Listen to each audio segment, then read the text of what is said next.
एक मर्तबा एक यहूदी कई महीनों का सफर तय करने के बाद हजरत इमाम अली इब्न अबी तालिब के पास आया और कहने लगा कि ए जनाब अली इब्न अबी तालिब, मैं कौम यहूद का एक आलिम हूँ और मैं आपसे एक अजीबो गरीब सवाल करना चाहता हूँ। अगर आपने मुझे मेरे इस सवाल का सही सही अक्लमंदाना जवाब दे दिया तो मैं आपके नबी के दीन को कबूल कर लूंगा, लेकिन अगर आपने मुझे मेरे इस सवाल का सही सही अक्लमंदाना जवाब ना दिया तो फिर यकीनन आपके नबी का दीन एक झूठा दीन है। तो हजरत इमाम अली इब्न अबी तालिब ने ये फरमाया कि ए बंदाए खुदा, तुम मुझसे जो भी सवाल करना चाहते हो बेशक वो सवाल करो। तो वो यहूदी कहने लगा कि ए जनाब अली इब्न अबी तालिब, तो फिर मेरा सवाल ये है कि आप मुझे ये बताएं कि आखिर वो ऐसी कौन सी 7 मखलूकात हैं कि जो मखलूकात बगैर माँ के और बगैर बाप के पैदा हुई। फिर अब हजरत इमाम अली इब्न अबी तालिब ने उस यहूदी से ये फरमाया कि ए बंदाए खुदा,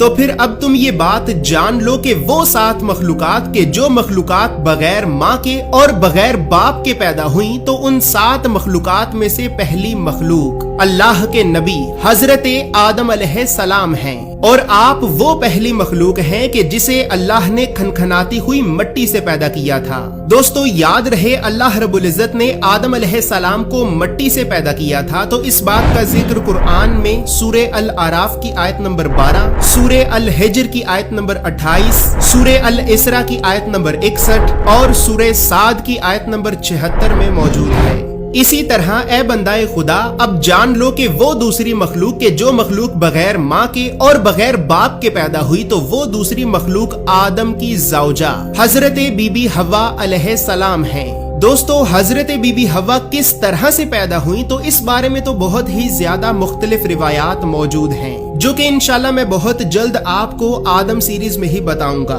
लेकिन अल्लाह रब्बुल इज्जत ने हजरत बीबी हवा को भी बगैर माँ के और बगैर बाप के ही पैदा किया था। तो इस बात का इशारतन जिक्र कुरान में सूरे अन-निसा की आयत नंबर 1 में मौजूद है। तो बस फिर अब इसी तरह हजरत इमाम अली इब्न अबी तालिब ने उस यहूदी से ये फरमाया कि ए बंदाए खुदा, अब जान लो कि वो तीसरी मखलूक के जो मखलूक बगैर माँ के और बगैर बाप के पैदा हुई, तो वो तीसरी मखलूक एक कव्वा है। और ये कव्वा इस जमीन पे तब आया था कि जब आदम के बेटे काबिल ने अपने भाई हाबिल को कत्ल किया, लेकिन कत्ल करने के बाद काबिल इस बात को लेकर परेशान हो गया कि आखिर अब वो अपने इस भाई की लाश को अपने बाप आदम और माँ हव्वा से कैसे छुपाए। तो बस फिर कुछ ही देर के ही बाद अल्लाह ने आसमान से एक कव्वे को इस जमीन पे भेजा और फिर उस कव्वे ने एक दूसरे कव्वे को मार कर अपनी चोंच से इस जमीन में एक गड्ढा खोदा और फिर उस गड्ढे को खोदने के बाद आसमान से आए हुए कव्वे ने उस मरे हुए कव्वे को उस गड्ढे में दफना दिया।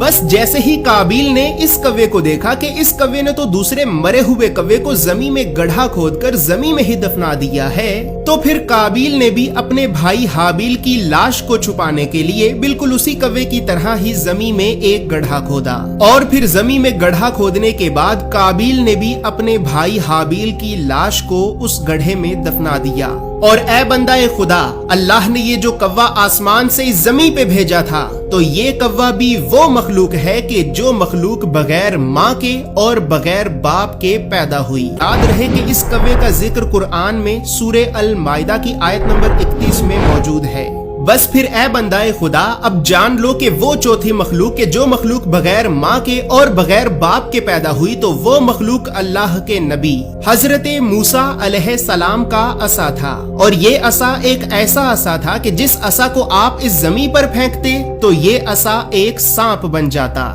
दोस्तों याद रहे, असा अरबी जुबान का लफ्ज है और इसका मतलब है कि वो लकड़ी से बनी हुई छड़ी या फिर लाठी के जिसे अक्सर बुजुर्ग हजरात चलने के लिए सहारे के तौर पर इस्तेमाल करते हैं। और दोस्तों याद रहे कि हजरत मूसा अलैहिस्सलाम का ये असा बिल्कुल एक असली और हकीकी सांप की तरह बन जाता था। लिहाजा चूंकि ये सांप किसी और दूसरे सांप से पैदा नहीं हुआ था, तो इसी वजह से ही ये सांप भी एक ऐसी मखलूक है कि जो मखलूक बगैर माँ के और बगैर बाप के पैदा हुई थी। और दोस्तों इस असा का जिक्र कुरान में सूरे ताहा की आयत नंबर 65 से 70 में मौजूद है। اسی طرح اے بندائے خدا اب جان لو کہ وہ پانچویں مخلوق کہ جو مخلوق بھی بغیر ماں کے اور بغیر باپ کے ہی پیدا ہوئی تو وہ مخلوق اللہ کے نبی حضرت ابراہیم علیہ السلام کی قربانی کا دمبا تھا، اور اس دمبے کو حضرت جبرائیل جنت سے اس زمین پر لے کر آئے تھے، اور حضرت جبرائیل اس دمبے کو اس وقت اس زمین پر لے کر آئے تھے کہ جب اللہ رب العزت نے امتحان کے طور پر حضرت ابراہیم کو ان کے بیٹے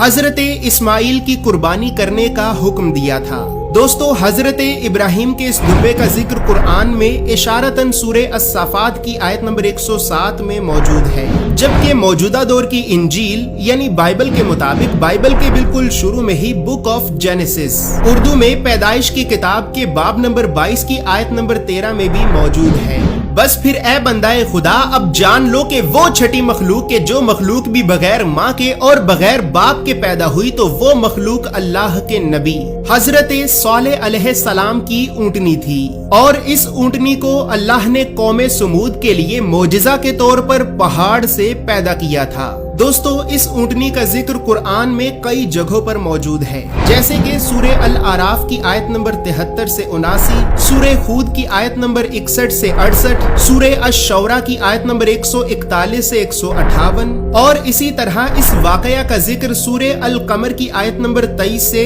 31 میں بھی موجود ہے۔ بس اے بندائے خدا اب آخر میں اس ساتویں مخلوق کے بارے میں بھی جان لو کہ جو مخلوق بغیر ماں کے اور بغیر باپ کے پیدا ہوئی تو وہ مخلوق اللہ کے نبی حضرت عیسیٰ ابن مریم علیہ السلام کے ہاتھوں سے بنا ہوا وہ پرندہ تھا کہ جس پرندے کو آپ نے مٹی سے بنایا تھا، اور پھر اس پرندے کو مٹی سے بنانے کے بعد آپ نے اللہ کے حکم سے اس پرندے میں روح پھونکی، تو روح پھونکنے کے بعد وہ پرندہ زندہ ہو گیا اور پھر وہ اڑ گیا۔ لہٰذا چونکہ یہ پرندہ بھی کسی اور پرندے سے پیدا نہیں ہوا تھا تو اسی وجہ سے ہی یہ پرندہ بھی ایک ایسی مخلوق ہے کہ جو مخلوق بغیر ماں کے اور بغیر باپ کے پیدا ہوئی۔